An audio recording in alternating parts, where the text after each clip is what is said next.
ભગવાન કૈલાસમાં ભોળાનાથ બેઠા છે, આંખો બંધ કરીને વિચાર આવે કે ઘણા દિવસ ત્યાં ભગવાનને જોયા નથી, અને એમાં પણ ભગવાને અવતાર ધારણ કર્યો છે, બાળ લીલા કરી છે, એને જોવા છે. અને ત્યારે વિચાર આવે કે ભગવાનને જોવા જાવું કેવી રીતે? એક મહાત્માનું રૂપ, જોગીનું રૂપ લીધું છે આજે ભગવાન ભોળાનાથે, અને કૈલાસમાંથી અલગ નિરંજન કરીને આવ્યા છે આજે ગોકુળમાં પ્રવેશ કરી 10-12 ગોપીઓ ઊભી હતી. આ ભગવાન શિવજીને જોયા, પણ રૂપ જોગીનું છે. કોઈને ખબર ન પડે કે આ ભોળાનાથ છે, જોગીનું રૂપ ધારણ કરેલું છે.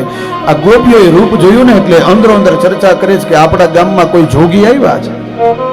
બધી ગોપીઓ કહે આપણે અંદર નથી જવા દેવા કોઈને, આપણે બધા પહેલા પૂછીએ કે કોણ છે. બધી જ ગોપીઓ ગઈ જોગી પાસે, પૂછે છે કોણ છો? બોલે જોગી છું. ક્યાંથી આવ્યા? બોલે બાજુના ગામમાંથી. વટાણો કે? બોલે બસ વટાણો છું, મારું કામ છે બધી જગ્યાએ હરવું ફરવું, લોકોનું કલ્યાણ કરવું, એ જ મારું કામ છે.